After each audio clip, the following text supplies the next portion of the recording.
ఇప్పుడు మనకున్న 4 యుగాల్లో ప్రస్తుతం కలియుగంలో ఉన్నాము. అయితే కలి ప్రభావం వల్ల రకరకాల పాపాలు పెరిగిపోతున్నాయి. అది కలి ధర్మం అంటుంటారు. మరి ఈ కలియుగంలో మన అంటే తప్పు ఒప్పులని, మన కర్మలని తప్పించుకునే శక్తి మనకుందంటారా? కలో దోష నిధేరాజన్ అస్తి ఏకోన్మహాన్ గుణాన్ కీర్తనాదేవ కృష్ణస్య ముక్త సంగపరం రజేత్ అని మన శాస్త్రం చెప్తుంది. హ్మ్. కలియుగంలో మీరు చెప్పినట్టుగా దోషాల నిధి. ఇంకా మీకు ఒక విషయం చెప్పనండి, కలియుగం స్టార్టే అవ్వలేదు. ఆ! ఇది ఇంకా యుగ సంధి కాలము అని అంటారు. మొట్టమొదటి 5,000 సంవత్సరములు, హ్మ్. 5,000 సంవత్సరములు, 6,000 సంవత్సరాలు అలా చేంజ్ అన్నమాట. బ్రిడ్జ్ టైం ఇది. అంటే ఆహా! ద్వాపర యుగానికి కలియుగానికి బ్రిడ్జింగ్ టైం ఇది. మార్గం అనుకోవాలా అంటే ప్రభుజీ? పూర్తి కలియుగం ఆరంభం అవ్వలేదు ఆరంభం ఇంకా. అవ్వలేదు. ఓకే. ఈ 5-10 ఇయర్స్ 5-10,000 ఇయర్స్ హ్మ్. హ్మ్. సంధి కాలము అని అంటారనమాట దాన్ని. హుహు. కాబట్టి ఇంకా కలియుగం ప్రారంభం అవ్వకముందే కలియుగం ఇలా అన్యాయం ఘోరం అంటున్నారు. ఇంకా కలియుగం ప్రారంభమయ్యాక ఇలా ఉంటుంది చెప్పండి. ఇంకా ఘోరాలు అప్పుడైతే ఎక్కువైతాయేమో. ఇంకా మీరు భక్తి చేయాలన్నా, ధర్మం చేయాలన్నా మీకు ఎవడు ఐ డ్రీమ్స్ టీవీలో కృష్ణుడి గురించి మాట్లాడేవాడు ఉండడు. హ్మ్. మొత్తం ఎంటర్టైన్మెంటే ఉంటుంది. ఓకే. కాబట్టి ఇప్పుడే మనకి వస్తుంది కాబట్టి ఇప్పుడే మనం సీరియస్గా తీసుకొని ఆ! ఇప్పుడే మనం జపం చేసుకోవటం, గీత చదువుకోవటం. ఎందుకంటే మళ్ళీ అనుకోవచ్చు మళ్ళీ వచ్చే జన్మలో చూద్దాం, వచ్చే జన్మలో నువ్వు చూడొచ్చు కానీ నీకు చెప్పేవాడు ఎవడు ఉంటాడు కదా. అవును. అవును. కలియుగం ముందుకు వెళ్తూ ఉంటే ధర్మం మెల్లమెల్లగా తగ్గిపోతూ ఉంటుంది. హ్మ్. కాబట్టి ఆ ధర్మం మనకి ఈ మానవ జన్మ ఇప్పుడు వచ్చింది, ఇప్పుడు మనకి మంచి విషయాలు తెలుస్తున్నాయంటే ఈ క్షణం మనం మంచి మార్గంలోకి వెళ్ళవలసింది. హ్మ్. ప్రభుజీ మీరు అసలు కలియుగం ప్రారంభమే అవ్వలేదు. ఇది సంధికాలం అంటున్నారు. కానీ ఈ మధ్య జరిగిన కొన్ని ప్రారంభం కొన్ని అయినది హ్మ్. హ్మ్. హ్మ్. కానీ పూర్తిగా కలి పూర్తిగా కాదు. ప్రభావం లేదు ఇప్పుడు ఇంకా. ఓకే. ఓకే. కానీ చాలామంది అసలు కలియుగం యుగాంతమే జరగబోతోంది అని చెప్పి ఇప్పుడు వచ్చిన భూకంపాలు, ఈ ప్రళయాలను చూసి ఇంకా అంటున్నారు చాలా కదా! టైం ఉంది. హ్మ్. ఇప్పుడే లేదైతే. ఇంకా చాలా టైం ఉంది. ఇంకా 4 లక్షల పైన సంవత్సరాలు ఉంది కలియుగం అయిపోయేసరికి. హ్మ్. దాంట్లో ఏమి ఇది లేదు. చాలా అన్యాయాలు పెరిగిపోతున్నాయి. ఇందాక మనం అన్నట్టుగా కలో దోష నిధే రాజన్, దోషములతో కూడుకున్నది కలియుగం. హ్మ్. కానీ ఇందులో ఒకటే ఒక గొప్ప విషయం ఏంటి అంటే హ్మ్. కీర్తనాదేవ కృష్ణస్య, హ్మ్. భగవంతుడి యొక్క కీర్తన, భగవంతుడి యొక్క నామ జపం చేయటం చేత హ్మ్. మనిషి తరించిపోతాడు. మిగతా యుగములలో తరించడం చాలా కష్టం. ఓకే. కలియుగంలో చాలా సులభం తరించడం.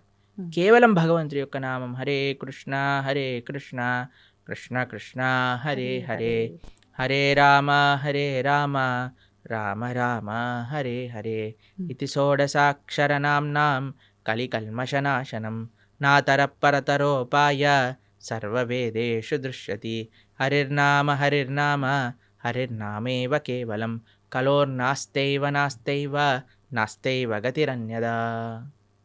ఇది శాస్త్రం చెప్పింది. ఈ కలియుగంలో తరించడానికి ఇంకొక మార్గం లేదు. హ్మ్. హరినామమే మనకి శరణు. యదాప్నోతి తదాప్నోతి కలౌ సంకీర్త కేశవం అని అంట.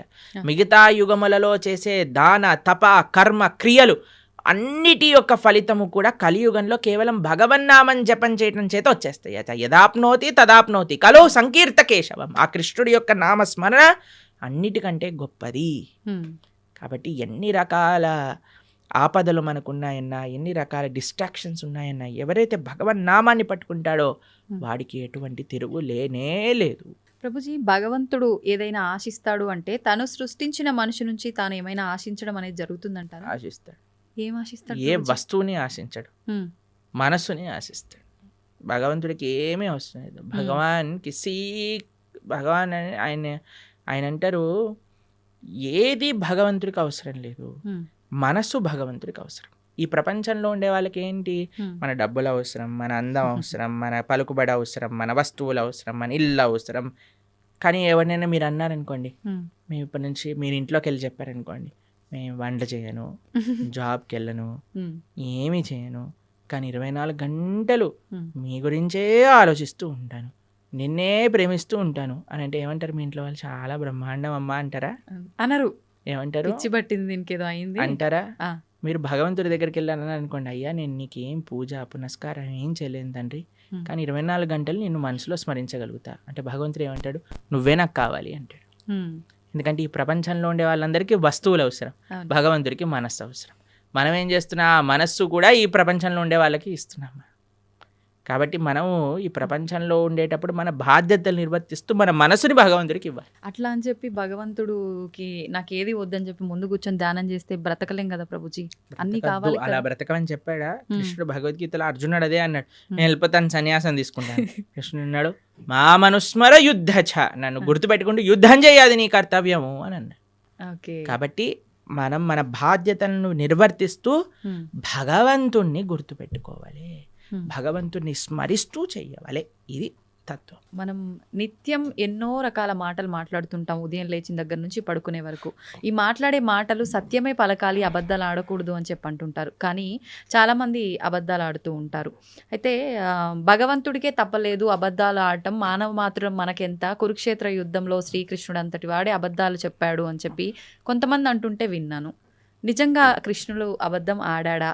అబద్ధం ఆడటానికి వీళ్ళు ఒక సాకుగా అది తీసుకుంటున్నారా అంటే ఏం చెప్తారు? అబద్ధం అంటే నిర్వచనం ఏంటో తెలుసా అండి? ఉమ్, భగవంతుడు ఏదైతే చెప్పాడో దానికి విరుద్ధంగా చెప్పటమే అబద్ధం చెప్పటము అని అర్థం. ఓకే.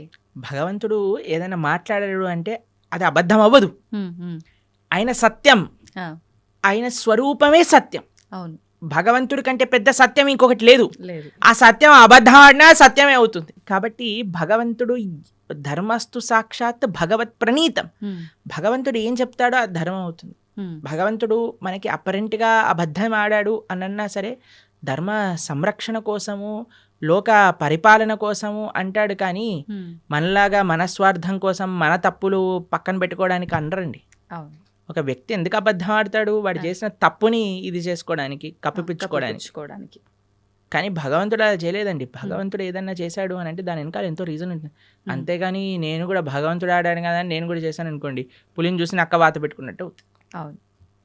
కాబట్టి మన వాళ్ళకి ఉమ్, అన్ని చెడు పనులను సమర్థించుకోవడానికి భగవంతుడి పైన బాణాలు వేసేవాళ్ళు ఉమ్, ఫస్ట్ అసలు భగవత్ తత్వం అంటే ఏంటో అర్థం చేసుకోవాలి. ఉమ్, ఇప్పుడు చూడండి, మీరు ఒక సిగ్నల్ దగ్గర నించున్నారనుకోండి, ఉమ్.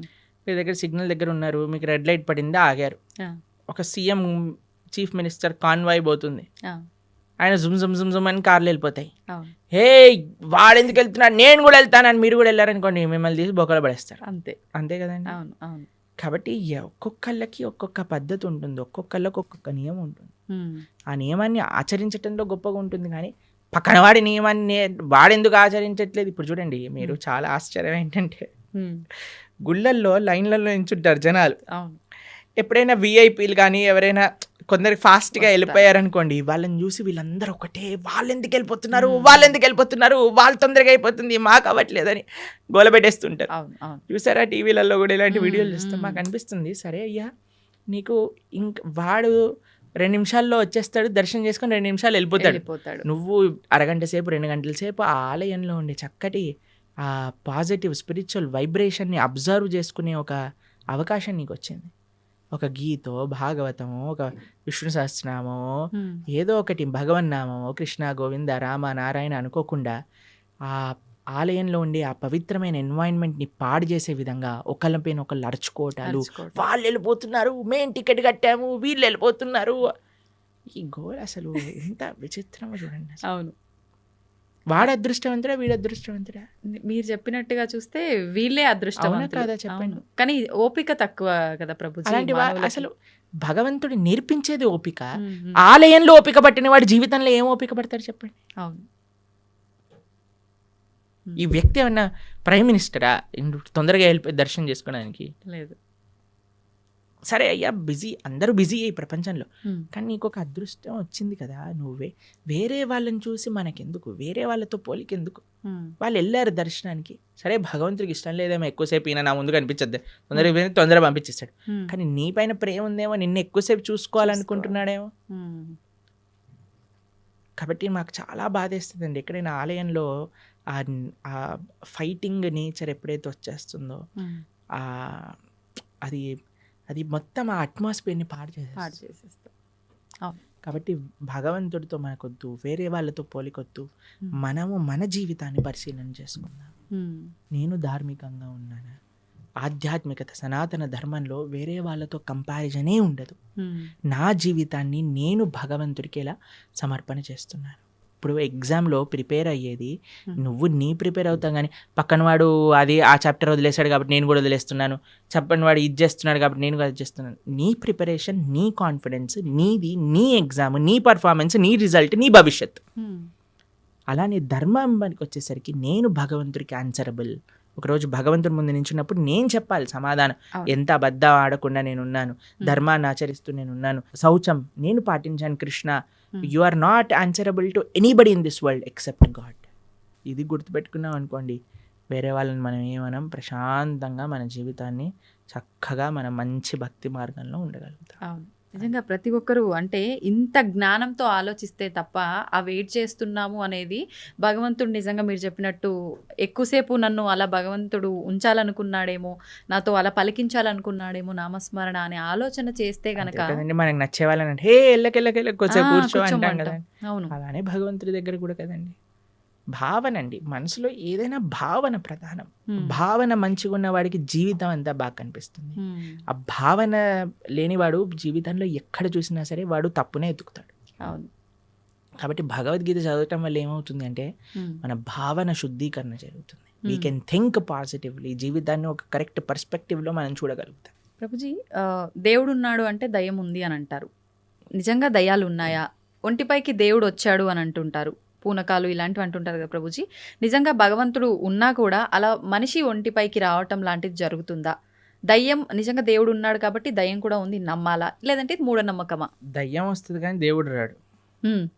ఎందుకంటే మనం చేసే చెత్త పనులకి, మన శరీరంలో ఉండే ఆ అపవిత్రమైన ఆలోచనలకి భగవంతుడు ఎందుకు రావాలనుకుంటాడండి అసలు మానవుడి దగ్గరకి? అంటే మన ఆచరణ గొప్పదా, మన మాట గొప్పదా, మన సాధన గొప్పదా? మన దగ్గరికి ఎందుకు రావాలనుకుంటాడు చెప్పండి పరమాత్మ? భగవంతుడు రావాలి అనుకుంటే ఆయన శ్రీ విగ్రహ రూపంలో మాట్లాడతారు, లేదా తన యొక్క భక్తుల మాధ్యమంగా మాట్లాడతారు. అంతేకాని భగవంతుడు వచ్చేసి అని ఊగేసి ఏవేవో చేసేసి, ఇవంతా ఏంటంటే ఒక భావన, ఒక ట్రాన్స్, నాకు ఇది వచ్చేసింది అని అనుకుంటున్నారు. కాబట్టి చాలా మంది అడుగుతారు, ప్రభుజీ అది నిజమా అబద్ధమా? వాళ్ళకి నిజం, నీకు అబద్ధం. వాళ్ళకి నిజం, మనకు అబద్ధం. ఓకే, అంటే ఎందుకంటే వాళ్ళు అలా నమ్ముతున్నారు నాకు వచ్చింది అని, కాబట్టి వాళ్ళకి నిజమే. ఓకే, నీకు నిజమా? కాదు, మనకు అబద్ధం. ఎందుకంటే దేవుడు రాడు, దేవుడు మనిషి పైకి రానే రాడు. He has many other better positions to come. Okay, కాబట్టి ఎవరికైతే మాకు దేవుడు వచ్చేసాడు అని అంటారో, జస్ట్ మీకు నిజం అండి, యూఆర్ నాట్ డినయింగ్ ఇట్. నీకు నిజం, ఎందుకంటే నీ మానసిక స్థితి అలా నీకు చెప్తుంది, కానీ వేరే వాళ్ళు నమ్మవలసిన అవసరం లేదు. మరి దయ్యం పరిస్థితి ప్రభుజీ? దయ్యం వస్తుంది ఎందుకంటే చేసేవన్నీ రాక్షస పనులు కదా. వేరే వాళ్ళని హింసించటం, వేరే వాళ్ళని మాట్లాడటం, అపవిత్రంగా జీవించటం. కాబట్టి దయ్యం రావడానికి చాలా అనుకూలమైన పనులు చేస్తున్నా, దైవం రావడానికి అనుకూలమైన పనులు చేస్తున్నావా అనేది ప్రశ్నార్థం. ఓకే, కాబట్టి దయ్యం ఎవరి దగ్గరకు వస్తుందండి? ఎవరైతే చాలా నెగిటివ్గా ఉంటారో, నెగిటివ్, డిప్రెస్డ్, కళ లేకుండా, ఎప్పుడైనా సరే అంటే ధార్మికంగా చూడండి, కొంతమందిని చూస్తే మనకి ఆ భగవత్ కళ అనేది ఉట్టిపట్టే విధంగా ఉంటుంది. వాళ్ళ యొక్క వేషభూషం కానీ, వాళ్ళ యొక్క సాధన కానీ, వాళ్ళ యొక్క వర్చస్సు కానీ, అలాంటి వాళ్ళ దగ్గరికి ఎప్పుడు నెగిటివ్ ఎనర్జీస్ రావు. కానీ ఎవరైతే ఎప్పుడు కూడా డిప్రెషన్లో ఉంటారో, గ్లూమీగా ఉంటారో, అని నెగిటివ్ ఆలోచిస్తుంటారో, వేరే వాళ్ళకి నెగిటివ్ చెయ్యాలి అని ఎవరైతే అనుకుంటారో వాళ్ళకి దగ్గర తప్పకుండా నెగిటివ్ ఎనర్జీస్ ఉంటాయి. ప్రభుజీ, ఇప్పుడు ఒంటిపైకి దేవుడు రావటం అయితే కాదు, అది వాళ్ళ వరకే నిజంగాని మనం నమ్మాల్సిన అవసరం లేదు. కానీ చాలా మంది ఇది పక్కన పెడితే దేవుడు మాకు కనిపిస్తాడు అని చెప్పి, మీకు కూడా చూపిస్తామని చెప్పి ఈ మధ్యకాలంలో అంటున్నారు. నిజంగా దేవుడు కనిపిస్తాడు? దేవుడితో ఫోన్ చేసి మాట్లాడించే వాళ్ళు కూడా ఉన్నారు. ఇంకా రాబోయే కాలంలో వచ్చేసారు ఆల్రెడీ. మన ధర్మంలో లేరు, పక్క ధర్మంలో ఉన్నారు. ఇంకా ఓకే, పక్క ధర్మం అంటూ పక్క మతాలలో ఉన్నారు. ఇంకా దేవుడు ఫోన్ నెంబర్లని. తర్వాత మీకు విషయం తెలుసా, స్వర్గంలో వాళ్ళకి ప్లాట్లు కూడా అమ్మే మతాలు కూడా ఉన్నాయి. ఇంకా అయ్యో, ఒక దేశంలో ఒక మతానికి చెందిన వాళ్ళు స్వర్గంలో నీకు ఇంత ప్లాట్, ఇంత డబ్బులు ఇచ్చి వాళ్ళ మత పెద్ద తీసుకొని వాళ్ళకి అమ్మిన వృత్తాంతాలు ఇప్పుడు జరుగుతున్నాయి. ఇంకా ఇంత పిచ్చోళ్ళ జనాలు. మీకు కనిపించట్లేదా ఆ పిచ్చితనం ఎలా ఉందో? మన కింద పడిపోగానే అందరూ డాన్స్ లేయటం, వాడేదో నీళ్ళు జలంగానే ఖర్చు లేయంగానే ఇట్లా చేస్తుంది. వాళ్ళకంటే ఇంకా పిచ్చి కింగ్ ఎయిడ్స్ బాగా చేసేస్తా అంటాడు, క్యాన్సర్ బాగా చేస్తా అంటే చచ్చిపోయిన వాడిని లేపేశాడు ఒకడు తెలుసా మీకు ఉత్తర భారతదేశంలో. అవునా ప్రభుజీ? డెత్ సర్టిఫికేట్ ఉన్న వాడిని లేపేశాడు ఓ దేవుడి పేరు మీద. అంటే మన దేవుడు కాదనుకోండి, ఎవరి గురించి మాట్లాడుతున్నా మీకు అర్థమయ్యే అవును ఉంటుంది. అవును అర్థమైంది. అలాంటి వాళ్ళ వేలాది మంది వెళ్ళిపోయి హర్షేస్తూ గోల పెట్టేస్తూ కింద పడిపోయి అసలు నాకు ఇవి చాలా విచిత్రం అనిపిస్తుందండి. అంటే జనాలకు బుద్ధి ఉంటే వెళ్తారా అసలు అలాంటి ప్రదేశాలకు? చెప్పండి ఒకసారి.